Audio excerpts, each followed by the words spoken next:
اختيار مناسب.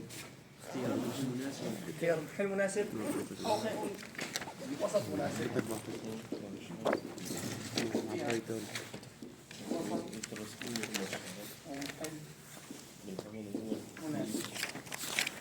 مين بذكرني شو كان فرق تحديد معينة كمان؟ في مشعرات اما ان يكون من نفس المواد، اما المادي نفس برمنجانات البوتاسيوم، مثل برمنجانات البوتاسيوم او اليوديد او الكرومات ممكن، لكن هذول بيكون هي ممكن تكون ثنائية اكسيد الارجاع هي نفسها الى لون تكون بشكل مؤكسد مختلف عن لون المرجع. نقول المواد المتفاعلة نفسها. اثنين شو كمان كان عندنا؟ كان الشواردي المعقدات الشاردية. في مشعرات الاكسده والارجاع، وكمان مشعرات الاكسده والارجاع. على مشعرات الأكسدة والإرجاع. وكمان كان في عندنا المعقدات العضوية.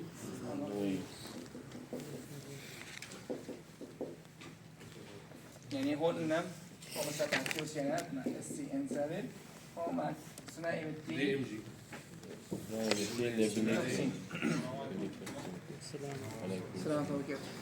فقلنا هون ممكن هدول الطرائق اللي بنستخدمهم في تحديد نقطة نهاية معايرة. وشفنا ما يسمى الكمون القياسي، كان هو عبارة عن صفر بيتحدد حسب طبيعة المؤكسد كل والمرجع. هو عبارة عن تفاعل الجسم المؤكسد مع الكترون. شو راح يعطيني؟ مرجع. راح يعطيني جسم مرجع. شفنا الجدول قلنا كل ما طلعنا نحو الأعلى كل ما زادت قيمة الكمون. يعني الكمون عندي الإي بيطلع لفوق، كل ما طلعت لفوق بيطلع عندي مؤكسد اقوى ويكون قوي، وكل ما نزلت لتحت شو بصير مؤكسد ضعيف وبيعطي مرجع قوي. بس المرجع بالعكس اللي هو الليثيوم او البوتاسيوم هي اقوى المرجعات. هذا يكون قوي وهذا يكون شو؟ ضعيف. فاصبح دائما كمون المؤكسد شو بيكون؟ بيكون مرتفع. جسم مؤكسد بيكون شو؟ مرتفع. وكمون الجسم المرجع منخفض. لأن المؤكسد بيتفاعل مع المرجعات الأقدم منه. يعني المرجعات الأقدم منه أقوى منه بالخاصية الأرجاعية. صح. هو حيرجع حيتفاعل مع تفاعل الارجاع. يعني انا هذا المؤكسد تمام، في عندي مرجع هذا موجود اعلى منه، هذا ما راح يتفاعل معه بشكل تلقائي، ما راح يتفاعل معه. هذا مؤكسد مرجع لازم انا مجرد حطيت حمض مع اساس شو لازم يصير؟ يتفاعلوا. بس بدك بالاكسد الارجاع انك اذا جيت حطيت مؤكسد مع مرجع اقوى منه ما يستطيع. إذا تغيرت الشروط ممكن طبعا كل التفاعلات هي معكسة. كل تفاعلات أكسد الارجاع شو بتكون؟ تكون تفاعلات عكوسية. شو يعني؟ يعني ممكن هذا المرجع أحوله مؤكسد والمؤكسد أحوله مرجع، بس ممكن يكون بشكل تلقائي. مثل إذا جينا أخذنا وقت مثال، إذا تذكروا حديد ثلاثي يتفاعل مع القصدير الثنائي. قلنا القصدير حديد ثلاثي على ما أذكر كان حديد ثلاثي زائد الكترون بيعطيني حديد ثنائي.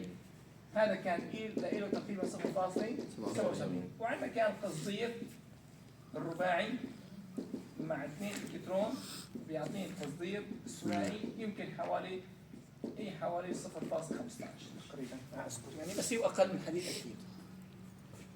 فجينا قلنا الحديد الثلاثي بيتفاعل مع مين؟ مع القصدير الثنائي. نعم تمام. ليش؟ القصدير الثنائي هو عباره عن جسم مرجع. شو راح يعطي؟ حديد ثلاثي حيصير حديد ثنائي. حديد ثنائي و قصدير رباعي. والقصدير الثنائي حيصير قصدير رباعي. قصدير رباعي. يعني الحديد الثلاثي استطاع يأكسد القصدير الثنائي الى شو؟ الى سين قرب، او القصدير راح القصدير الثنائي استطاع يرجع الحديد. كلا التعبيرين صحيحان.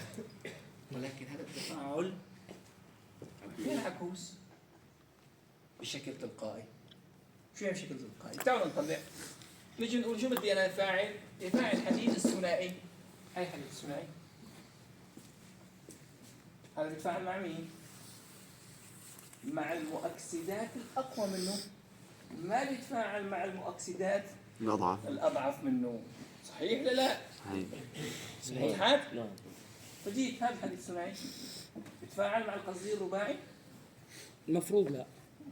أكيد لا. ولا كان تفاعل ضيف بيتأكسد وبيرجع، بيتأكسد وبيرجع في نفس اللحظة. صحيح؟ معناتها ما تفاعل. إذا موجود بالمحلول، أنا عندي حديد ثلاثي، شو تشكل؟ حديد ثنائي أو تشكل قصدير رباعي، لازم يرجع التفاعل بشكل لحظي.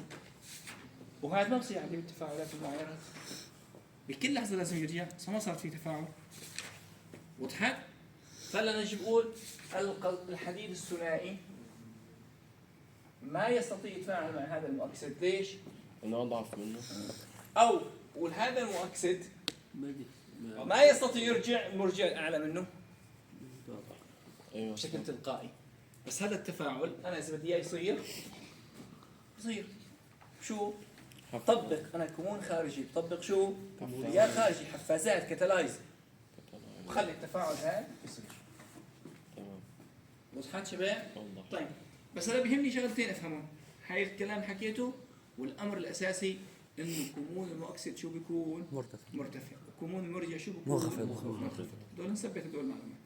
هلا أنا بدي يلزموني بشو؟ لأن أنا هلا بدي أرسم منحنيات الأكسدة والإرجاع، اللي عبارة عن E تساوي F تمام في V. يعني حأرسم علاقة ما بين الكمون والحجم. الكمون والحجم بالملي. تمام؟ كمون كمان بالفولت. هذا حأرسم. بدي أشوف الكمون كيف حيتغير، شو حتصير عند الحاجة نهاية معايرة. طيب بالبداية كيف أستطيع أني أرسم منحنيات الأكسدة والإرجاع؟ أنا كيف أستطيع أقيس الكمون؟ العلاقة نلمس. العلاقة نلمس. بدي أقيسها بالفعلي. بالمسرح اللي رسمت لي اياه امبارح. هذا الكمون مشان حددنا عليه شو الكمونات الإرجاعية. بس احنا بنستخدم مثل حكايتها بنسميه خليط كمون أو مسرة لقياس كمون المحلول، بغض النظر عن شو؟ عن مسرة الهيدروجين. تمام؟ بقيس لكل محلول له كمون، يعني هو عبارة عن شو؟ قدرته على التفاعل ونقل التيار الكهربائي. فأنا بستخدم مسرة بيسموها مسرة ORB Oxidative Related Probe.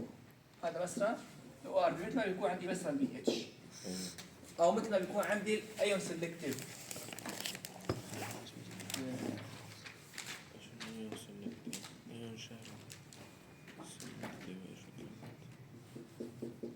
أنا ما أذكر هيك لازم يكون أيون سيلكتيف. مسرة منتقي الشوارد اللي استخدمناه في رسم مين؟ الترسيب. بالترسيب مو عم نقيس تركيز الكلور او تركيز الفضه او تركيز. بدي مسرة هو عباره عن شو؟ المسرة شو بيكون مثل القلم، نفس شكل القلم. تمام. الايون سيلكتيف بيكون عباره عن غشاء بأرض منه، غشاء هذا بنصنع تصنيع بحيث يسمح للشوارد المطلوبه فقط انه تخترق من خلاله. اسمه ايون سيلكتيف. شو يعني؟ يعني مسرة منتقي للشوارد. انه تفضل كلور اهلا وسهلا، بروم الله معك، حديد الله معك، يدخل فقط الكلور، بينتقي الكلور. اسمه ايون سيلكتيف. عليكم السلام ورحمه الله وبركاته. تمام شباب؟ تمام. طيب هلا شو عندي؟ عندي المسرة ORB. الأو من أكسديف يعني مؤكسد، الآر مرجع، وبي بروب. مسرة كلمة مسرة بروب تعني أو مقياس أو هيك شيء، يعني بالإيكو بسموه البروب. احنا عندنا اسمه البروب كمان، نفسه هو المسرة، هو القارئ خلينا نسميه. تمام شباب؟ فأنا هلا شو حاستخدم؟ أحط مسرة ليقيس لي الكمون. شو بيقيس؟ بيقيس الكمون، بيقيس الإي بدي إياها. أنا مثل ما عندي مسرة BH، اشتغلت على مسرة BH بالفيزيائي ولا لا؟ لما الفيزياء عندكم؟ خلصناها من السنة الماضية. كيمياء فيزيائية السنة الأولى. لا مو صحيح. ايش اشتغلت لك بالفيزيائي؟ ما اخذتوا توتر سطحي درجة امتزاج كتلة الحجمية ترموديناميك السيوسلفات. سرعة وحرارة. ضغط تنشيطي كده الحجم. طيب السيوسلفات ما شو سير؟ كان حسبناها 9 بالباريوم. أنابيب. لا ما أخذنا. استخدمنا بس اليود. قياس سرعة عيرتوا الزمن تبعه. إيه. بس كان تغيير 9 الحرارة. أنابيب. تغيير التركيز. ما عملتوا حمض اساس، ما عملتوا اكسيد ارجاع ابدا بالفيزيائي. طيب ان شاء الله ملحوقه باذن الله. ضيفوا لنا إياها ما أدري ما بتطلع باذن الله تكون اخذ كلمه. أعمال كيمياء فيزيائيه 2 طلاب بكيف. ما بنعمل كلمه فيزيائيه. ليش؟ لا ليش بالتحليلية رفعناها بالحظ. نجيب مسرح الحظ حلوه هي عجبتني. إلا التحليلية بالفهم. ترفع بالحظ لا بالدعاء غير بس. بالحظ. بس بدها دعاء. تعالي مثلك تفهمها. مجرد فهمتها بتمشي لحالك. يا دكتور التحليلية مقارنة مع الكيمياء الفيزيائية التحليلية نامي والله. هذيك نقرأ ما نفهم شيء. هذيك لا بتنفهم ولا بتنحفظ. يعني اذا فهمناه بنروح ما يعني ما الاسئله بنعرف بقدروا نحل. منه.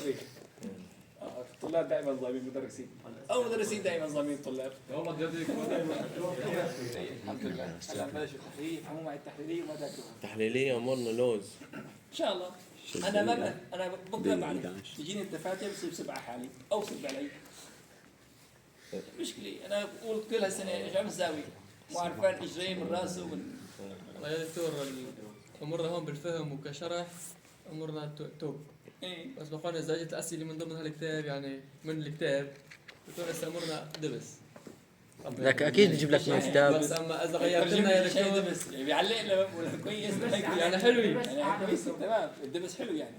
منيح عسل. بس ما إذا بدك تصير تغير تجيب لنا بالعمل وهيك شغلات ما راح نفسي. هذا المقرر ما نطلع مراته باذن الله تعالى. هذا رقم واحد. بس ما سمعتوا؟ حتلاقي سؤال من قالوا. دكتور أنت ما كذا. بس الفكرة موجودة يقيني. ما في فكرة إلا حتكون موجودة. بس نحاول بعد عن حفظ البصم بس. دكتور فهم يعني. بس أمورنا جيدة إن شاء الله. مثلاً كسبانين واحد بإذن الله. عرف كذا وما هي شروط كذا هذول ما فهمنا. شغلات بسيطة دول مساعدات للطلاب. في ولا لا؟ والله ما يعني أكذب عليك أنا بعرف إيش نحط. هلا مشان نعمل لازم نحفظ ولا لا؟ على تدورات. حاليا مفاجأة. هلا دكتور أنت راح تشوف الدفاتر ولا الأستاذ عبد القادر؟ فاتر شو؟ الدفاتر العملية؟ اكيد دكتور عبد القادر. دفاتر النظري. أنا بجوز عندي نظري طلع هيك قانون ما بعرف يطبق وأنا بعطيه علامة ما بقول من الله بعطيه علامة على القانون. فكرنا أنت فكرت أسهل المشي تروح تعبان بالتصحيح. كتير. فكرنا أسهل أنت بالتصحيح. بكرة ببين. لا يا دكتور بس شفت واحد تعبان كتير حط له 46 إذا كان ياخذ 12 بالعملية بينجح. فكرة حلوة. فيه بلا ما راح نطلع فوق ال20 بالعمل. يعني حد اقصى حساب 20 عمليه. هلا خلينا نباشر. بس لا. ما تاكلوا. أهم نقطة ما نفكر في الموضوع نرجع. دائما خصوصا أنت طالب علم. طيب اذا فهمنا ورسمنا ايش استفدنا؟ المادة أنا ما مطلوب مني أفهمها. تمام؟ أنا مطلوب مني أول شيء إني أنا أنوي. صح. بعدين موضوع الفهم، بعدين بتيجي موضوع شو العلامة. فتأسس صح وما تبقى كلها ما عاد مهم. يعني الحياة كلها لو أن لو الدنيا تساوي عند الله جناح بعوضة لما سق فيها الكافر شرفنا. كل الدنيا. يعني مو المقرر ولا العلامي ولا المادي ولا الأرض ولا السماء انتهت كلها وقت ما خلقت إلى الآن. كلها ما بتساوي جناح بعوضة. إحنا عايش مختلفين. مختلفين على 4-5 علامات. شو بيشكلون هذا الجناح البعوضة؟ ما بيشكلوا هدول ميكرو ار ما بيشكلوا ار بيشكلوا جزء بالار عايش مختلفين احنا. كلها هاي نحن رايحين. شو بدنا؟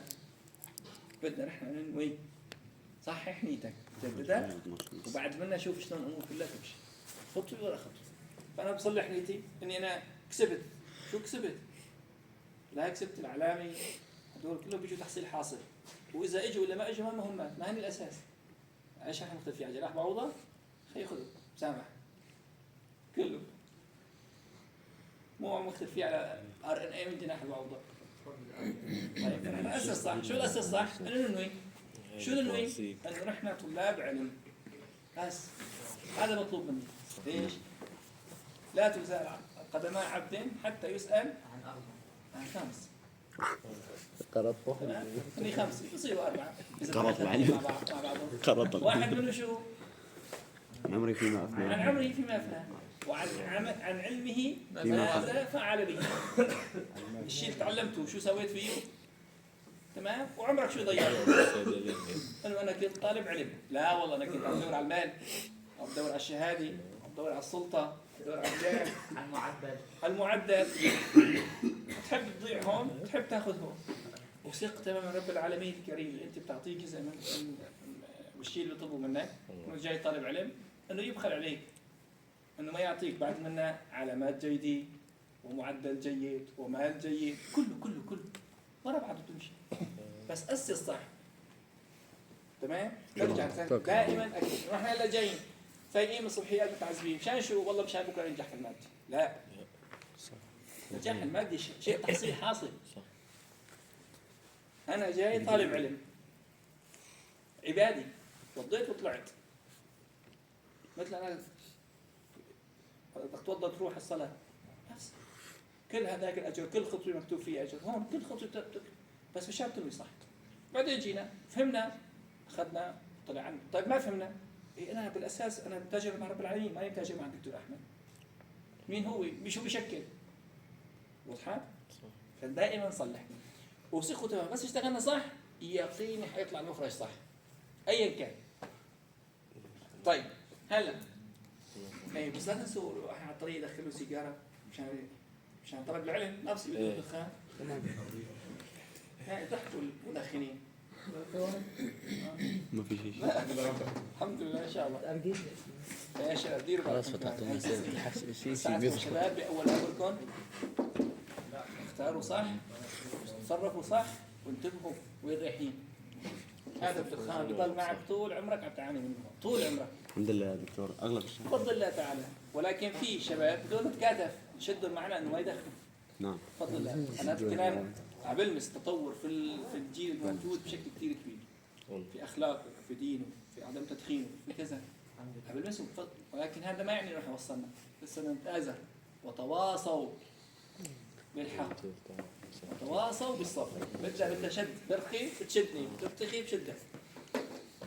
وبالنهايه ثق تماما ما بتتعب الا بتاخذ ان شاء الله. والتحليل بكره تقولوا على اول كلمه وين التحليل. هلا عندك بكره بكره تحكوا بشكل فعلي باذن الله. ما هي مادي لحتى تعيقك، وانما مادي لحتى تفيدك. دراسة تسلسل تماما باذن الله تعالى. هلا يا دكتور هون بيلعب دور المدرس، اما بيحببك في المادة او بيكرهك بالمادة. انا بدي اقول لك السر، بغض النظر عن المدرس. والله يا دكتور هذا واقع. انا بقول السر بالكتاب التحليلي ولا السر بالدكتور؟ ما بعرف، هذا نشوف بكره بين النتائج. يلا اذا منحنيات الاكسده والارجاع. ضبطك طبعا احنا شو كان هدفنا نوصل لمرحله انه نرسم العلاقه ما بين اي وبي. هذا نشتغل عليه. طيب رح ناخذ نرسم معايره جسم نعيم مرجع تفكير بالجسم مؤكسد. طيب معايره جسم مرجع بجسم مؤكسد. تعالوا ناخذ مثال. يعني جسم مرجع ممكن احنا ناخذ مثال نفس مثال الكتاب والحديد الثنائي او اي جسم مرجع ثاني. دكتور بس سؤال نعم. قبل هلا انت اعطيتنا مسرى الاو ار بي مثل مسرى البي اتش له حجم مثلا من 0 ل 14. لا هذا يسكمون له مجال كمون. شد مجاله الا مو والله ما محدد. اذكر رئيس يمكن ال 50 تقريبا ال 50. انا هلا احط شروط اساسيات لحتى احسن اقفز قفزات لحتى تحدد. هلا بس رسمت اول منحني بناقش منحنيات اكسد الارجاع بالمجمل. فانا بس تكون القفزه دلتا اي او فرق الكمون القياسي اكبر من 0.2 فولت بكفي. يعني انا على ما اذكر 1.8 1.9 2 تقريبا هو على قيمه، وبينزل لتحت بينزل الناقص 30 تقريبا هو الليثيوم، يعني ضمن هالمجال شيء 5 درجات تقريبا. بس مو مهم هذا لانه هو حيقرا وانا حاتعامل معه بناء على بكره حنشوف وقت ناخذ اكثر مؤكسد مع بعض. طيب هلا احنا حناخذ مرجع. هذا مرجع الحديد الثنائي. رح ناخذ 10 ملي من الحديد الثنائي، يعني معايره 10 ملي تركيزها 0.1 ملي. حنعايرها هي كمرجع بمؤكسد من ضمن المؤكسدات الشهيره الموجوده عندنا هي البرمنجانات. تركيزها 2 ب10 قوه ناقص 5 على ما اذكر ان. لا مو 10 ناقص 5 2 ب10 قوه ناقص 2 لازم ليش 2 ب 10 قوة ناقص 2 ام؟ لأن احنا نتعامل قلنا بعلاقة ليرنز، منين جبناها؟ علاقة ليرنز شو قلنا؟ اي تساوي اي صفر زائد E تساوي اي صفر زائد 0.06 على ان في لوغاريتم مؤكسد. شو على التركيز هون؟ مولاري. ليش؟ لأنه انطلقنا من الكمون القياسي وقسناه. شو حطينا؟ حطينا مثلا هيدروجين. بمثل الهيدروجين القياسي اللي هو كان عبارة عن شو؟ عبارة عن 2 اتش موجب بيتحول ل اتش 2. شو اخذنا هاد؟ اخذنا 1 ام وهاد 1 اتموسفير. 1 اتموسفير. طيب هلا اذا كان عندي الماده يتعامل مع غاز لازم احط ضغطها 22.4 مو 1 البار. واذا بستخدم ماده سائله لازم يكون واحد تركيزها بشو؟ بالمول. بالمول. فانا هلا كل مواد لازم شو تكون؟ بالمول. وهي ليش اخذتها 2 ب 10 قوة ناقص 2؟ لان هي مول. عدد المتبادلات ايش قد؟ 7 5 5 5. بالتالي هذا اذا بدنا نقول ان شو تساوي؟ ام ضرب 0.1 ضرب 5 هون. هون تمام؟ هون ضرب واحد. مكافئ جرامي ضل نفسه. على الجميع. فهي عدد متبادل، عدد تركيز نظامي ان، وهي 5 ضرب 2 ب 10 قوة ناقص 2 10 ضرب 10 قوة ناقص 1 0.1 كمان شو؟ اي كيلو جرام عدد. فهي مكافئ جرام عليك 0.1 وهي مكافئ جرام 0.1. يعني تحتاج لمعايرة 10 ملي نفس الحجم. احتاج 10 ملي. وضحت ليش اخذت التركيز هون بالمولارية 2 ب 10 قوة ناقص 2؟ مشان انا احصل على تركيز استطيع اتعامل معه في هاي الواحد. طيب هلا اذا بنرجع لمين؟ لمعايرتنا.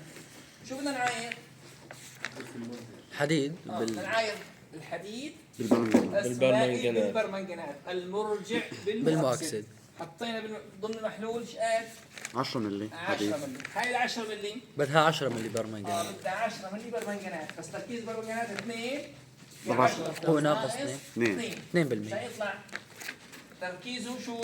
1 كيلو جرام عدد. مشان يطلع 0.1. تركيزه 0.1 مكافئ واحتاج بال 10 ملي 10 ملي. فهلا بيقول لك قبل المعايرة بدء المعايرة أنا شو بدي أحسب؟ بدي أحسب إيه؟ كمون.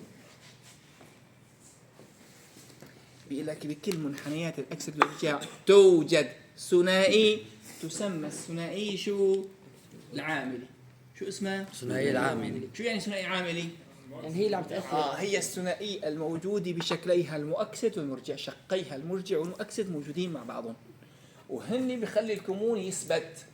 يعني بكره اذا اشتغلنا في معايره الاكسد والارجاع بنحط المسرى وبنحط بيشه نشغل خلاط مغناطيسي تحت منه ونصير بنعاير آليا او نصف آلي سيمي اوتوماتيك بسموه نصف آلي.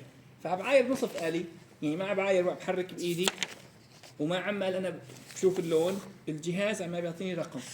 مثلا جهاز المعايره عباره عن جهاز قلب منه شاشه بيعطيني رقم.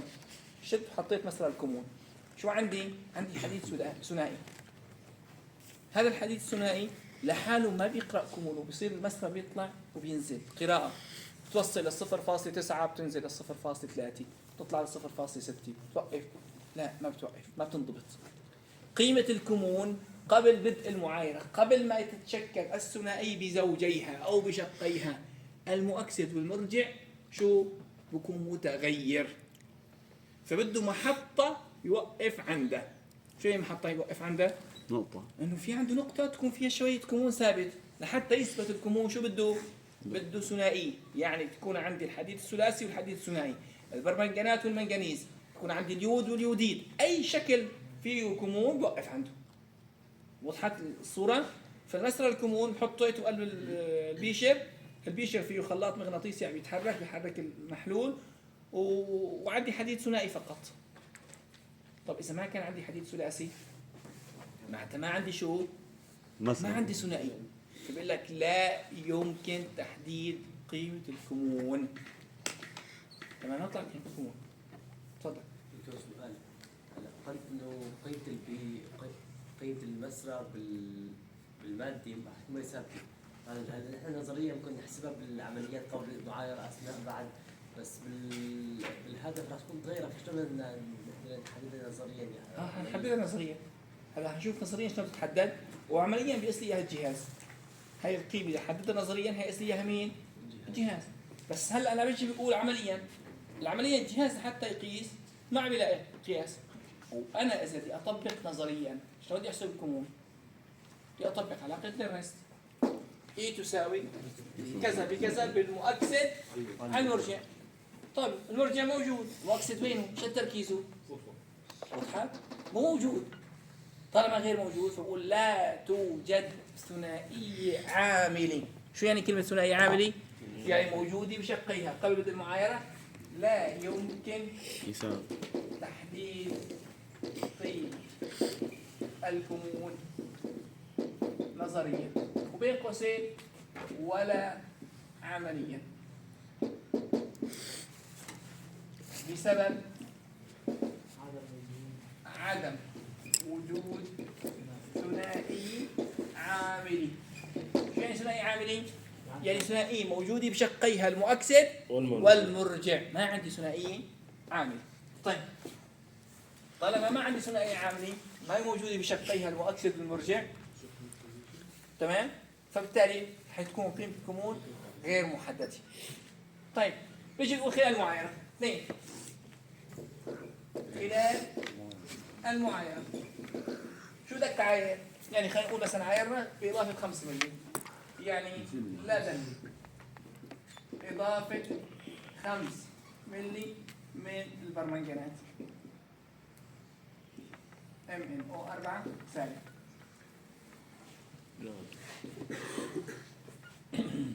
شو راح يصير عندي التفاعل؟ فعل الحديد مع الحديد الثنائي يتم اكسدته مع البرمنجانات راح يعطيني شو؟ راح يعطيني حديد ثلاثي ومنجنيز ثنائي. صحيح؟ طيب أنا إذا كان عندي من هون 10 ملي ضفنا 5 ضل 5 فمعنات 10 مع 5 بقيش قد 0 ما عندي فائد 0. هون بقيش قد 5 بقي 5 وبرا هون 5 تشكل 5 5 صحيح؟ صحيح. طيب هلا أنا خلال المعايرة حتكون مين الثنائي العاملي؟ الاف اي والاف اي 3. إذا خلال المعايرة تتشكل ثنائي عاملي هي مين؟ اف اي 2 واف اي حديد 3. ثلاثي مؤكسد حديد ثنائي مرجع. دائما مؤكسد على المرجع. نعم.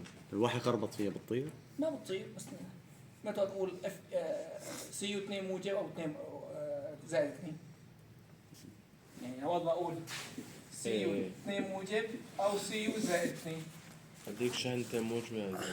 تمام؟ يعني هو خطأ علمي مو يعني ايه بتصير لا. طيب بس خلص دائما مؤكسد على المرجع. بسبب نقطة البرمنجانات. لا البرمنجانات غير موجودة. ليش؟ لأن أنا موجود عندي المنجنيز موجود عندنا بس الامين أما البرمنجانات مو موجود. فبالتالي ما عندي ثنائي. ما تشكل ثنائي برمنجانات. مين الثنائي العامل خلال المعايرة؟ الاف ال الثلاثي مع على إذا الثنائي العامل هي ثنائية الحديد الثلاثي على حديد الثنائي. ثنائي وبالتالي شو حيكون عندي إي تساوي الثنائي العامل اللي هي اف اي 3 اف اي 2 موجب شو تساوي؟ 0.77 تساوي هي اي واحد. صفر لمين؟ لهي الثنائي نفسها اف اي 3 اف اي 2 موجب زائد 0.06 على ان. شو هذا عدد المتبادلات؟ واحد في لوغاريتم تركيز المؤكسد حديد ثلاثي على تركيز على المرجع. تركيز المرجع. المرجع. 5 على 5. تمام شباب؟ هي حتضل موجودة معي كل مرحلة المعايرة. خلال المعايرة كاملة شو راح يكون؟ راح يكون عندي هاي العلاقة المضبوطة. شو السبب؟ بسبب وجود الثنائي العامل خلال مرحلة المعايرة كلياتها. حتضل هاي العلاقة موجودة بكل مراحل. طيب بنبلش اي تساوي قد اي صفر للحديد 0.77 0.77 زائد 0.06 على 1 1 في لوغاريتم الحديد 0.1 الثلاثي هدي في عندك قبل وبعد 0.1 ضرب 5 ضرب 5 على 15 على 15 على 0.1 ضرب 5 على 15. برافو عليك. إذا 0.1 ضرب 5 على 15 و 0.1 ضرب 5 على 15 نفس الشيء اللي احنا تعلمنا عليه بشكل كامل. ويساوي صار بالنسبة 0.77. لنا لازم صار بديهي. شو يساوي؟ 0.77. 0.77 لأن هذا واحد وضرب الواحد شو واحد يطلع كل؟ فولت. صفر هيك حتى فولت فولت 0.77 فولت. فهي لو قلت الواحد صفر ضرب هاد صفر بقي نفس قيمة الكمون. وبالتالي بيقول لك دائما في جميع معاييرات الأكد والإرجاع عند معايير 50% بيقول لك هي تساوي الكمون القياسي أي نوع ثنائي كانت. وبدك تعاير 50% هتطلع قيمة الكمون نفس قيمة الكمون القياسي. وعند إضافة فائض مقداره 50% هيطلع نفس قيمة الكمون القياسي بس لمين؟ للكاشف. للمادة أنت عم تضيفها حنوصل لها إن شاء الله. طيب في تساوي 0.77 هي المرحلة معايير 50%. طيب 3 خلال معيار 90 لدى معايرة 9 ملي 90% يعني إضافة 9 ملي. إضافة 9 ملي من البرمنجانات.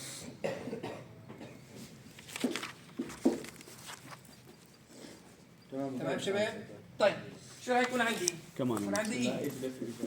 تساوي 0.77 زائد 0.06 على 1 ضرب في لوغاريتم 0.1 ضرب 9 ضرب 9 على 19 على 19 على 0.1 ضرب 1 على 19 يعني 9 على على 1 شو تساوي؟ قيمة الكمون هون 0.83 إذا لاحظ قيمة الكمون ارتفعت. بلشت ترجع. ليش؟ لأن هاد مرجع وهاد مؤكسد. فهذا المرجع اتفقنا كمونه شو بيكون؟ منخفض. وين رايح أنا؟ باتجاه مؤكسد. معناتها الكمون شو لازم يصير فيه؟ لازم يزداد. مثل تقول أنا بعاير حوض بأساس بلش من تحت بيطلع لفوق. هو تبقى بعاير مرجع بمؤكسد عم يطلع الكمون. العكس اللي عاير مؤكسد شو رح تكون قيمة الكمون؟ عالي بمرجع راح ينزل. تمام؟ طيب فبالتالي هون شو رح يصير عندي؟ 0.83 فولت. هاي عند الثلاثة. عند الأربعة 95 عند معايرة 99% يعني ضفنا 9.9 هيكون عندي اي يساوي 0.77 زائد 0.06 على 1 في لوغاريتم 0.1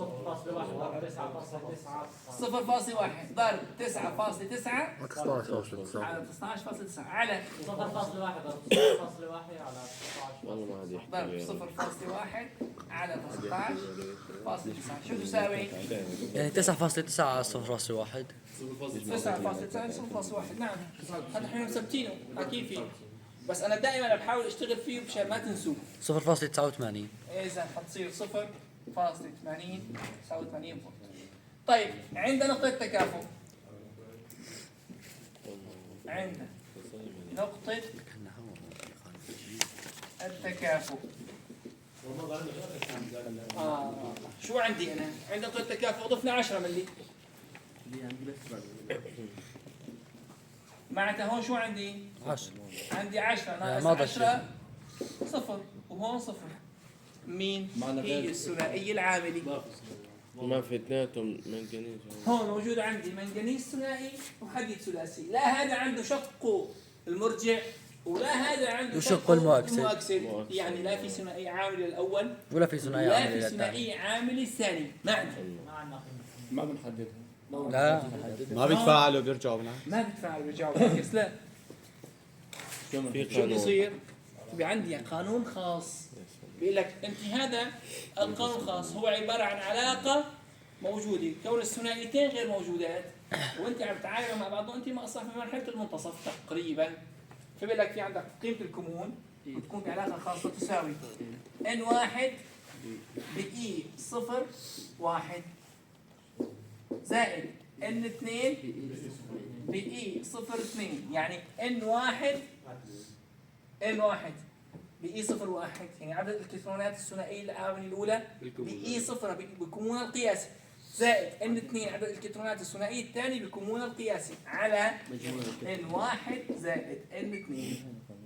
يعني هلا إذا نترجم هذا الحكي نحطه عنا بنقول إي 1 تساوي 1 صفر ضرب 0.77 زائد اللي هو عبارة عن الكمون القياسي للثنائية الأولى زائد 5 5 ضرب ضرب 1.51 اللي هو عبارة عن كمون قياسي للثنائية الثاني أخذناها بالمحاضرة الماضية وكتبنا معادلة البرمنجانات على 60.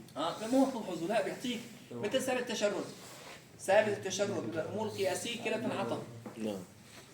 تمام. فأنا بالبداية بكون أنا لازم أكون كاتب معادلات بس كون الأمور مكررة أخذناها في المحاضرة الماضية فطفينا مباشرة. يعني هي المعادلات النصفية موجودة عندي بين الحديد اكتب لي اياها حديد الثلاثي زائد الكترون سالب بيعطي اف اي زائد يعطيني اف اي 2 موجب اي له تساوي 0.77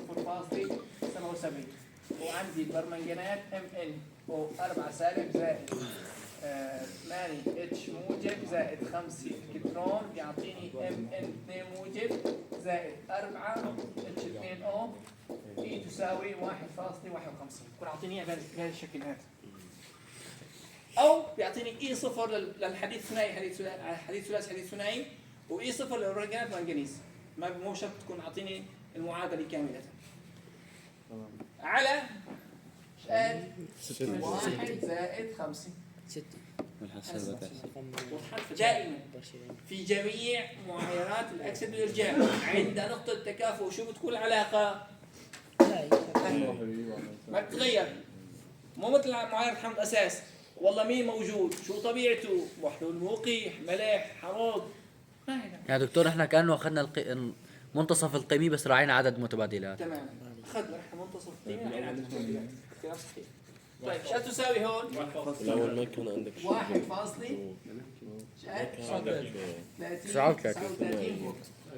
هاي بالنسبه لنقطه التكافؤ. طيب وجود فائض بس هيك كانت ثنائية من البرمنجانات والمنجنيز. لا وجود فائض 1% حط ناقص 1% زائد 1%. يعني خطأي هون زائد 1%. شو صار عندي؟ صار عندي فائض مقداره 0.1 ملي من مين؟ ام ان او 4 من البرمنجانات. طيب وبالتالي الثنائي هو البرمنجانات مع المنجنيز. البرمنجانات شو حتكون مع المنجنيز هي الموجودة عندي. نعم. تمام؟ طيب هلا حيكون عندي اي تساوي 1.51 تعطيل عام زائد طبعا خلينا نكتب بس اول شيء القانون ونحكي عليه شوي بعدين نشوف كيف الترتيبات. بيقول لك بالنسبه لتفاعل البرمنجانات بيقول لك اي صفر علاقه نيرمس بيقول لك اي تساوي اي صفر للبرمنجانات ام ان سالب ام ان 2 موجب زائد 0.06 على 5 على ان او على 5 خلينا نحطها مثل ما هي لوج في لوغاريتم البرمنجانات البرمنجانات مؤكسد المنجنيز ضرب الهيدروجين على المنجنيز الثنائي. هيك بتكون. ليش اجى الهيدروجين؟ بقول لك لان الهيدروجين وسط والبرمنجانات اذا كانت في وسط حمضي بتعطيك منجنات في وسط قوي بتعطيك منجنات ما بتعطيك منجنيز واذا كانت في وسط معتدل بتعطيك اكسيد المنجنيز. البرمنجانات الى 3 اشكال يعني ام ان او 4 سالب في وسط قلوي تعطيني ام ان او 4 2 سالب اسمها منجنات لونها اخضر. في وسط معتدل هنحطه ماء بديل له يعطيني ام ان او 2 اكسيد المنجنيز راسب اسود. في وسط حمضي يعطيني المنجنيز الثنائي اللي هو عديم اللون. هاد اخضر هاد اسود راسب هاد عديم اللون. فالبرمنجانات البي اتش تبعها بيلعب دور كثير كبير بتغيراتها. فبيقول لك بيدخل ضمن علاقه الكمون مين؟ الهيدروجين. طبعا هذا يربكني وجود هيدروجين. شو تركيز الهيدروجين؟ من وين جاي؟ وسط حمضي مشان تتحول من البرمنجانات لمنجنيز ثنائي. حطينا لا حمض كبريت ما بصير لانه اتفقنا حموض حمض كبريت مؤكسد حمض كلور ماء مرجع. اذا كنت مرق معكم هذا الكلام وبنستخدم حمض الازوت. حمض الكبريت هو غير مؤكسد. حمض الكبريت هو الغير مؤكسد. الازوت هو المؤكسد. ايوه كلام صحيح. صحيح مضبوط. حمض كلور الماء هو المرجع وحمض الازوت هو المؤكسد بنستخدم حمض الكبريت. الكلام صحيح. دكتور هلا الهيدروجين بيدخل بس بعلاقة الكمون ما له علاقة بالتركيز وما بيأثر. ايوه بس بيدخل كمون ثابت ما بيتغير يعني لا بيزيد ولا بينقص مو تفاعل الحمض اساس. فشو بقول لك؟ بقول لك انا مشان اخلص منه شو بساوي؟ بحط تركيز هيدروجين شقد نفس تركيز البرمنجانات. نفس المادة. حطه بحيث اخلص منه واحد. حط واحد يعني البي اتش صفر يعني بنحط تركيزه 1 مول وبالتالي بنحط قيمة البي اتش صفر فبالتالي هذا ما عاد موجود. واضحة؟ دائما انا بالنسبة لي معادلة اكسيد الارجاع عندما احتاج الى قيمة بي اتش والبي اتش عم يغير معي في اسلوب التفاعل لان انا شو بده يغير معي؟ هون ياخذ 5 الكترونات هون ياخذ قد؟ الكترون واحد تغير كل هيكلة التفاعل. بيقول لك تركيز الهيدروجين بيدخل معي في حساب الكمون بس لحتى ما ألبكني ما يعمل لي مشاكل في الحسابات شو بنقول؟ هذا تركيز الهيدروجين حط لي اياه واحد. شلون؟ بقول لك اعمل لي قيمة البي اتش شو تساوي؟ صفر. حمض ضيف 5 نظامي مو بس واحد نظامي. تمام؟ واضحة؟ فبالتالي هون احنا ما بنثبتها فهذا لا يعود موجود. بس لازم نكتبه. ممكن تكتبه اول مره وتقول احنا نستخدم قيمه بي اتش تساوي صفر او تركيز الهيدروجين يساوي الواحد. يعني ممكن ما كتبناه بيأثر. استخدام وصف كولر ما حول كمان البرمنجانات الى منجنات. منجنات. يعني بصير كمان ثنائي. اي بتصير ثنائي. التفاعل ما عاد هو عدد المبادئات وش قد 5 صار في عندي غير شيء صار بيكتب غير تفاعلات وغير حسابات. وحتى قيمة الكمون القياسي لأنه بيتغير لما بيتحول لأكسيد منجنيز بيعطيك كمون 1.55 وقت بيعطيك المنجنيز ثنائي بيعطيك أقل وقت المنجنيز ممكن يعطيك أقل فكل واحد عدد الكترونات بيعمل قد ايه الكمون. فأنا بس هي التنويه أو تشغيل لمبة صغيرة مشان تنتبهوا لها. فإذا هو عبارة عن تركيز برمنجانات على مين؟ على المنجنيز. طيب هلا بس دكتور اذا اجى تعليل ايش نكتب لك عليه؟ علل شو التعليل بده يكون شو بدك تكتب لي؟ انت ليه حطينا وسط حمض؟ بيجيك التعليل على شكل التالي علل استخدام قيمة درجة حموضة بي اتش يساوي صفر لكي لا تلبكونا. ممكن يجيك سؤال تعليل لكي لا تلبكونا. لكي لا تلبكونا عظم الله. بس ما تكتب لي تلبكونا تلبكنا تلبكنا. ايوه كي لا يؤثر على الحسابات اذا علل استخدام مثلا يا زلمه وجهك حمض التعليل. الكبريت وبتركيز كذا. ايش وضع الاشياء؟ حمض الكبريت لانه غير مؤكد وغير مرجع بتركيز كذا مشان ما يدخل في الحسابات او يكون يهمل اثناء الحسابات. طيب فهمنا هلا مين بده ينقلني؟ مين الشاطر اللي ينقلني؟ 1.51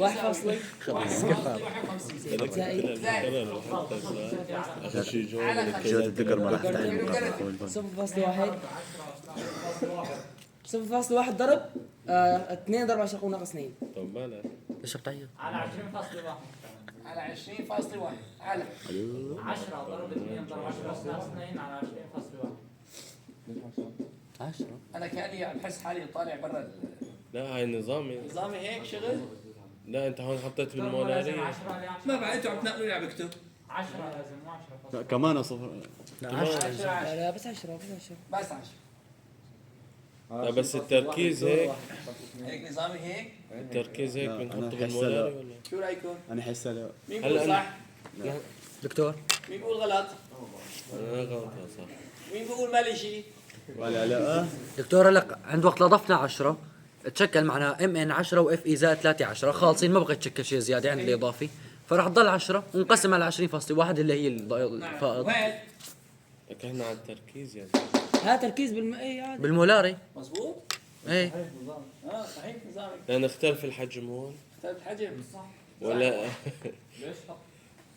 يا دكتور التركيز نفسه نحن بس ضربنا ب 0.1 ضرب 20.1 لا بعد التمديد بس انه هاي النظام.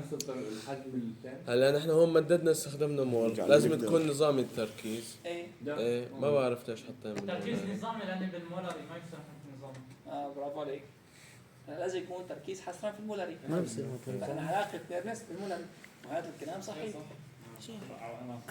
إيه صح. هذا شو 2 ب 10 ناقص 2. اثنين. ليش؟ لأنه بالأساس أنا وقت استخدمت التركيز وين وراح؟ حذفت إياه. حذف ما راح بالخاص. الذين راح. دكتور سؤال بس 2 ل 10 اجيت أي 10 منهم؟ تحتيني بالاخير.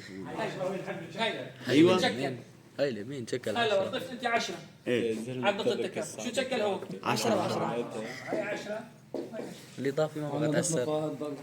تمام؟ احنا متذبحين على التركيز. 10 ضرب هذا تركيزه، ليش تركيز في المولاري؟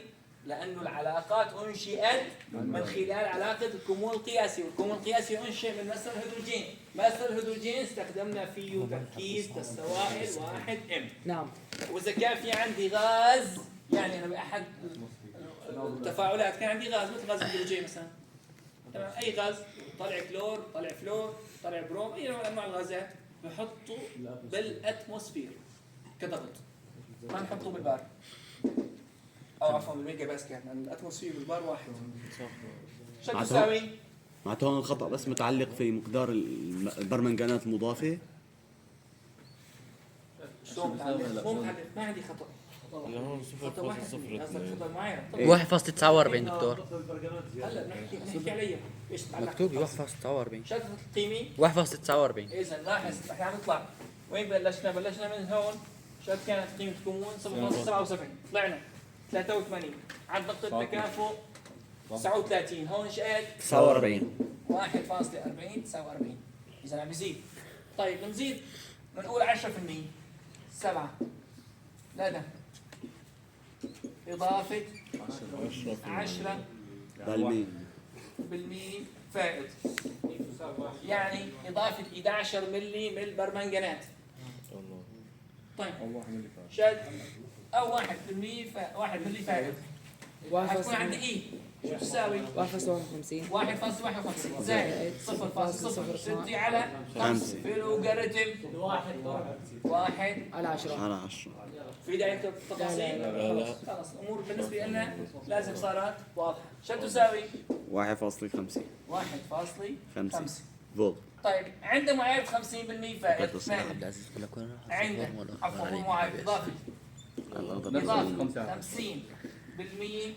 فائض 50 حط 5 10. حتى فانا لازم هون لا لا لازم 10 خمس. على 10 بيطلع. اي مضبوط صحيح. انا راح في معلومه ذكرتها في بدايه المحاضره، صحيح. قلت عند ال 50% بتطلع قيمه الكمون ايش قد؟ تساوي اي صفر. وباللا شعور قلت عند معايره وجود فائض 50% رح يكون لازم تطلع نفس قيمه الكمون. لا هي فائض 100%. بحيث يكون حجم الموكسيد 100% يطلع عندك لوغاريتم شو؟ الواحد، لوغاريتم واحد صفر، تمام؟ بيطلع هيك. فبالفائض لازم نكون ضايفين 100%، اما اثناء المعايره لا معايره 50%. هون اكلنا 0.6 جنب ال 5. ايه صارت اي تساوي 1.51 زائد 0.06 على 5 في لوغاريتم الخمسة على 10 شو تساوي؟ 1.506 1 فاصلي ما بتحسن تقول 506 يعني 0.6 0.6 يعني بينهم ما في شيء ما بينهم. بس قصدي حتى لو وصلنا نفس القيمة. طبعا شو السبب؟ ليش هون عم تظهر الحركات؟ لأن أنا صار في عندي ثبات، صار في عندي ثنائية عاملة. هلا نرسم منحني بين لي.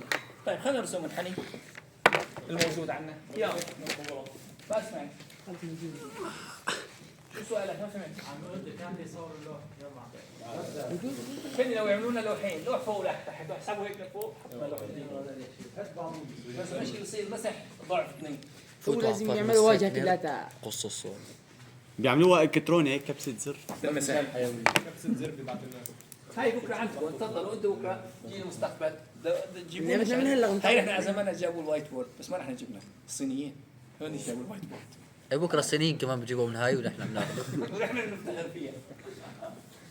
طيب الرسم احنا نشتريها وكيف عليها الطلاب. ما نرجع الباك. ليه بالملي؟ نحن بنرجع الطلاب. وإيه بالملي. نرجع التبشير.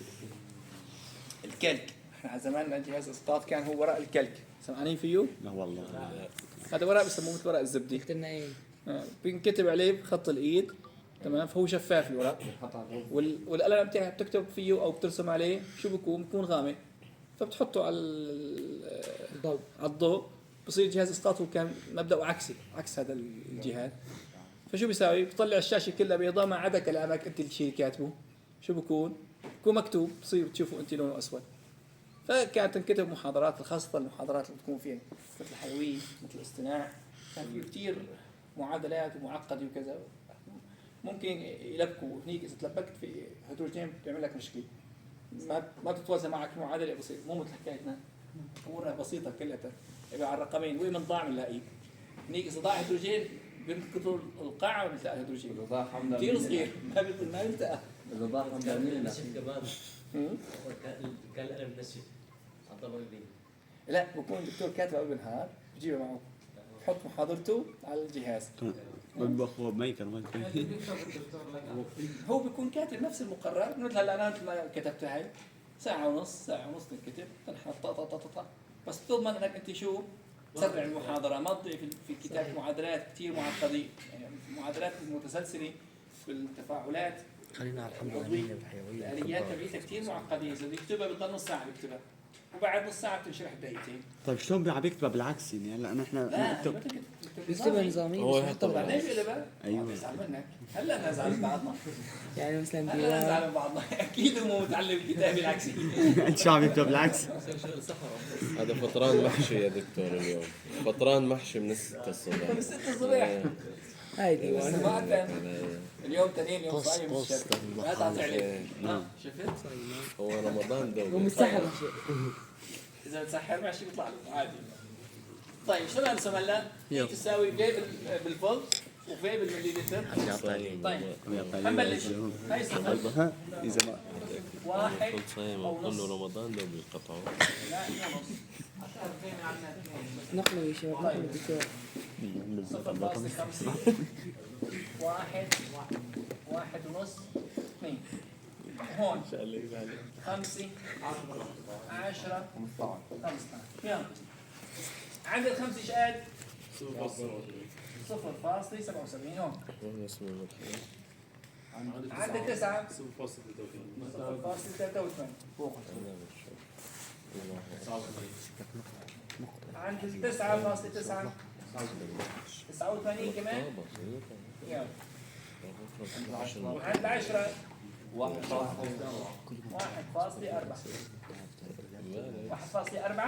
هو ماشي عند 10 وفاصلة 1.49 يعني هون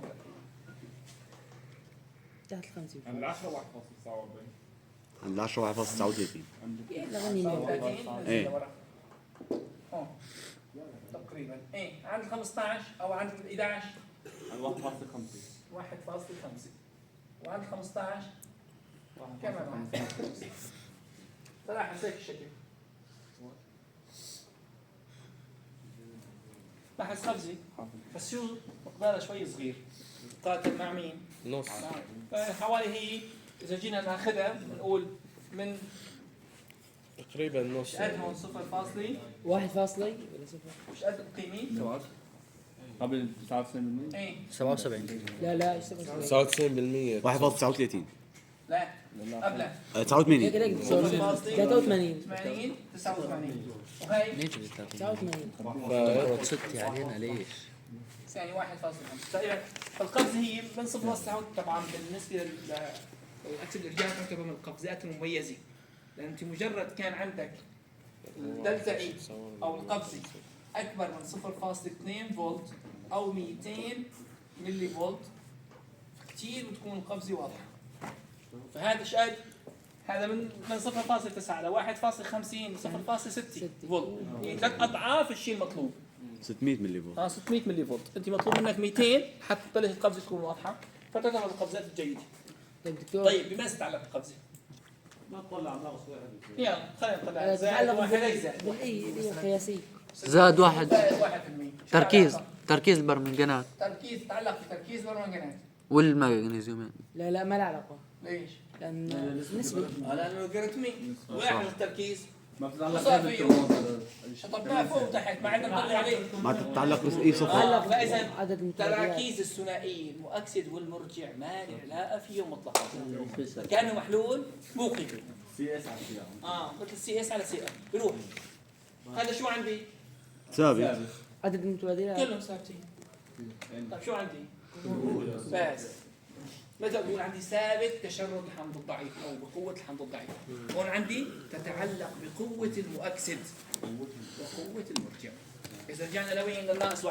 هي ناقص 1%. هي تراكيز راحت، هدول ثابتين. شو هاي؟ قوة المرجع. قوه المرجع. فتتعلق القفزه بالكمون القياسي للمؤكسد والمرجع. اما التراكيز ما تتاثر عندي، لا تتعلق القفزه بوجودهم. هلا اذا جيت قلت انا بدي اغير باحدى الثنائيات وابقي عباير مين؟ عباير المرجعات. كيف كان عندي يعني؟ مرجع ثاني. كيف يعني دكتور؟ يعني انا ضلت عندي بدل حديد شلت حطيت نحو. الثنائي بدي اكسده القصدير الرباعي. وجود برمنجان. بنفس المادة بنفس البرمنجانات بنفس ترتيباتها. بيقول لك من عند نقطة التكافؤ من هون. للأخير ما من عند بيأثر. عفوا الفائض 1% للأخير نفسه ما بيتغير. ما بيتغير. أبدا. يعني مداخل بس البرمجه. بس شو بيتغير عندي؟ من نقطة التكافؤ للأول. من هون من نقطة التكافؤ، يعني حسب بقى قيمنا وكمونا وبعدها وقربها. فهي بتكبر يا بتصغر يا تطلع عندي. طيب والعكس، إذا كنت عاير أنا الحديد الثنائي بمؤكسد غير البرمنجانات. النص التحتاني بقول لك هذا هيك كله ثابت. ثابت. هاي النقطة بتبلش تتغير حسب لأنه تدخل إي 1 إي 2 ممكن تطلع ممكن تنزل، وبعدين بيركب حسب المادة الثانية. فالمنحنيات دائما بتكون شو؟ ثابتة. وبيقول لك أنا إذا جيت بدي أرسم منحنيات بيقول لك دائما الشيء اللي بدك إياه حتى تحسن تحصل عليه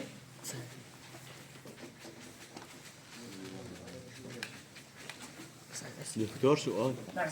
هلا هون عايرنا الاف اي المرجع بمؤكسد، لو نعاير مؤكسد بمرجع نفس القفزه رح تطلع؟ نفس تماما. إذا مشينا بنفس دول هنلاقي نفس القفزة تماما. هلا بيقول لك شو؟ بيقول لك حتى تحسن تحدد نقطة نهاية معينة. بيقول لك القفزة مثلا إذا بلشنا بمرجع، إذا بلشنا من تحت من شو معين؟ مرجع، إذا بلشنا من فوق شو معين؟ مؤكسد، لأن كمون مؤكسد شو بكون؟ عالي. كمون مؤكسد شو بكون؟ عالي. فاللي عاين مرجع نفس الشكل عندي موجود عندي. بيقول لك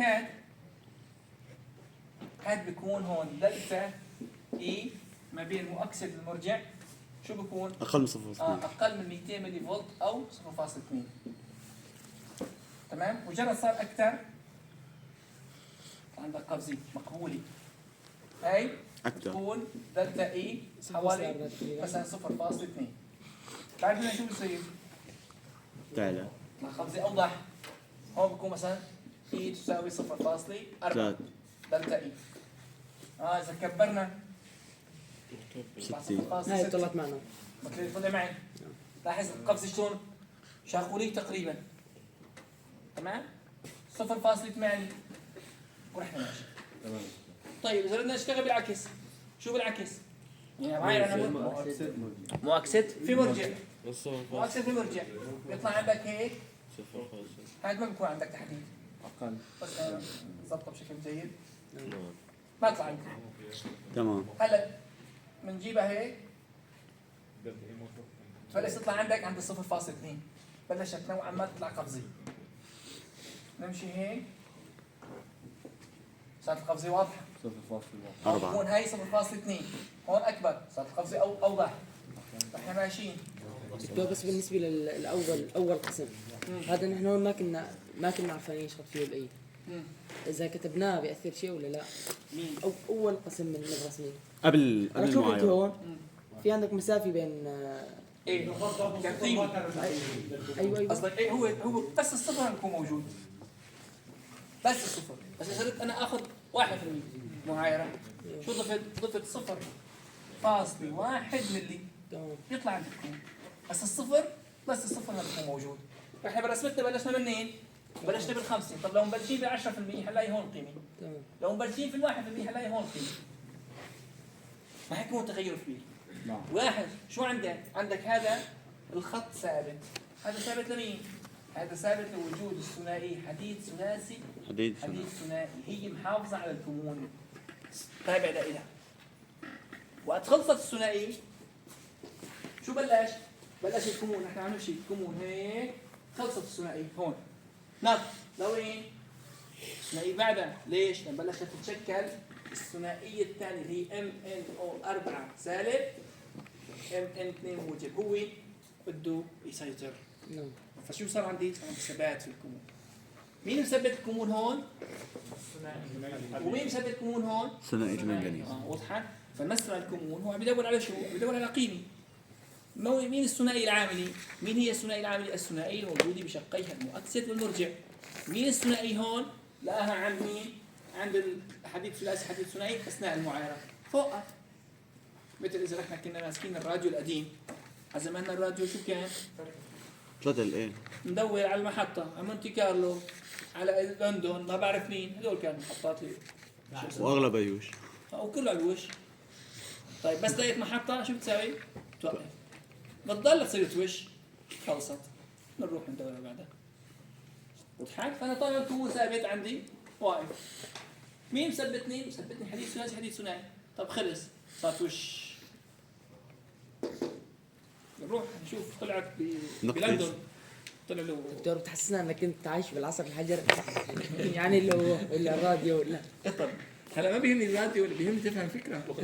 هاي لا بيهمني تفهمها. طب شو دكتور بهاي القسم الشاقولي عندنا ثنائيتين مو؟ الحديد والبرمجة. لا بهاي مرحله الانتقال. هاي وقت صار يوش عم يدور. روحت لنا درس الرياضه هذه. لا ما الساعه ليش؟ 10 تحكوا جد لا تفهموا. لا ربع سمعنا ربع ساعة 10 دقائق 10 الا ربع اتفقوا. ربع ساعة يا زلمة. ليش حتى ليش الا ربع لا، في 10 الا ربع لسه في ربع ساعة ونحن دائما بنحط ربع ساعة احتياطي دكتور. لا مرة واحدة درس الرياضة وافق. يلا ما بيروح ناقص. يا معايا مرجع كثير قوي بمؤكسد مو كثير قوي. ممكن مع بس الفرق بيضل موجب. كم سنه بستنى للمستر 2 بالليل. طيب عجبت الدين انت هنيك ما بيكون في حدا. دكتور ما في تأجيل للامتحانات؟ تمديد هذا امر سهل. قدموا طلب يبدل بسيط. عندنا والله 7 مواد ب 14 يوم. يعني بجوز ما نقدم غير تحليلي والباقي الله اعلم. حيوي بالمره. ايوه حيوي تحليلي لازم يعني يعملون. شكرا بركة والله المادة ما صعبة. ما يصعب. حيوي والله حلوين. هذا بدها له هيك على كان يا دكتور كلها طلاسم شو ما سهلة. بس الدكتور ايش اخذتوا السكريات وشو؟ والبروتينات والانزيمات والفيتامينات. الاحمر لمني ايه صار ها هاي كلها باللاتيني بجوز شوي. اما ما تبقى سهلات كلها. هو كل مقرر طيب هلا في عندي تعليلين. اي بس دكتور ابراهيم نمر ايه يعني تستفيدوا منه بشكل كثير جيد ما شاء الله عليك. طيب عفوا يعني هي هلا احنا في الجامعه مقسومين قسمين. قسم مع التعريب وقسم مع الترجمه. عفوا قسم مع الانجليزي وقسم مع العربي. انا من جماعه العربي. هني الشباب من جماعه الانجليزي. يا دكتور انا مع انه لغه العلم تكون لغه انجليزيه بس مع انه تدرس في اللغه الام. يا دكتور هي ما لغه عربيه بس يعني كلها يعني شو بدي اقول لك مثل اسايل وجلايكوجين وكلها هيك. نحن شايفينها هلا في عندي امرين مهمين جدا بدي قصدي هذا اللي نسجل بيقول مثل لي قصه علل قصه ليش منحنيات الاكسد والارجاع اسهل من منحنيات التعديل. لا التعديل اسهل. علي انا بقول لك لانه هون لا محلول موقي لا هذا الشكل هون احيانا ما في عندنا مشكله. ما عندنا غير ثنائي عملي بس.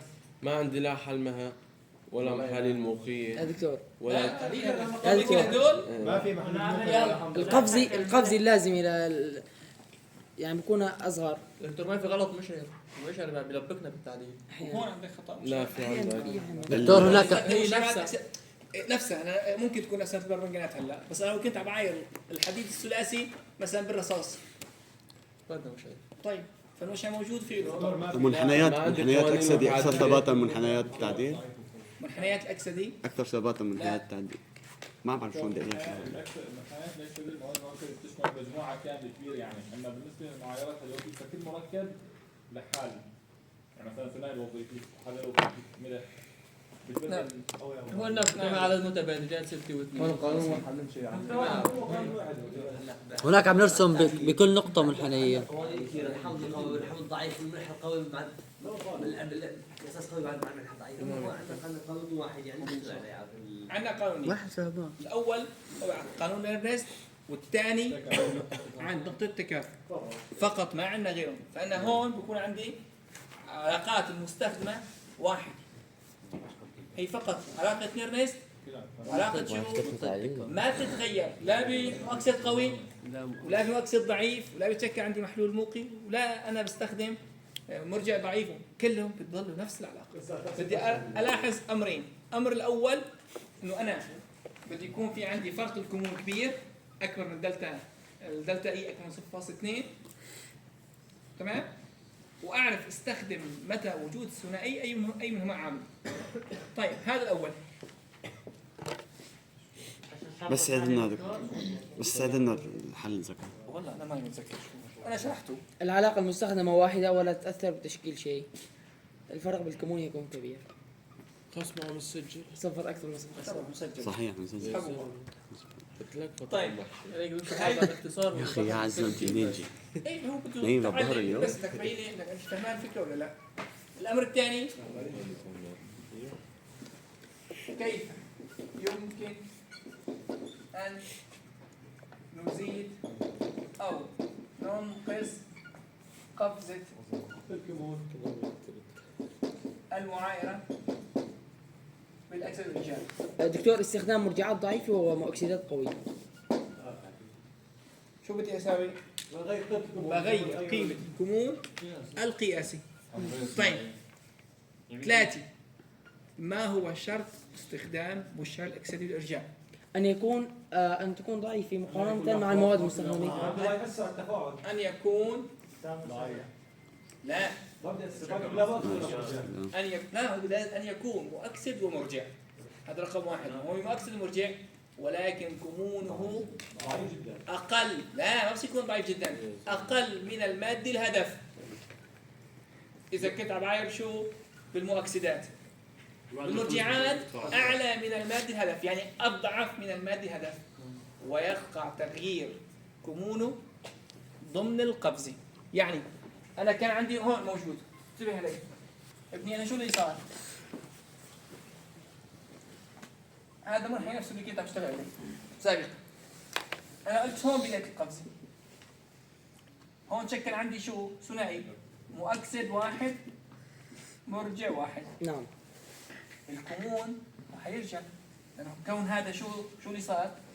عندي تحول حديد ثنائي لحديد ثلاثي أكسد. فهذا خلينا نقول المرجع موجود عندي هو انديكيتر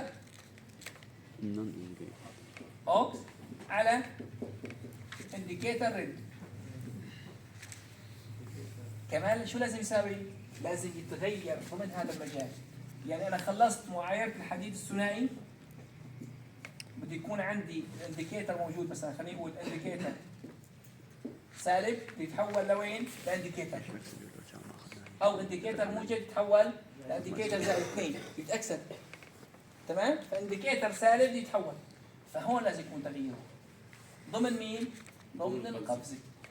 ما بصير يكون موجود قبل، لان اذا كان هو اقوى ما ضبط بيتفاعل معه الماده الكاشفه مباشره حيتحول هو للشكل الجزيئي ويوقف. فهي شروط موجود مشعر للاكسده بيرجع. تمام شباب؟ تمام. يلا أو زي الخارج. وإياكم. يعطيك العافيه.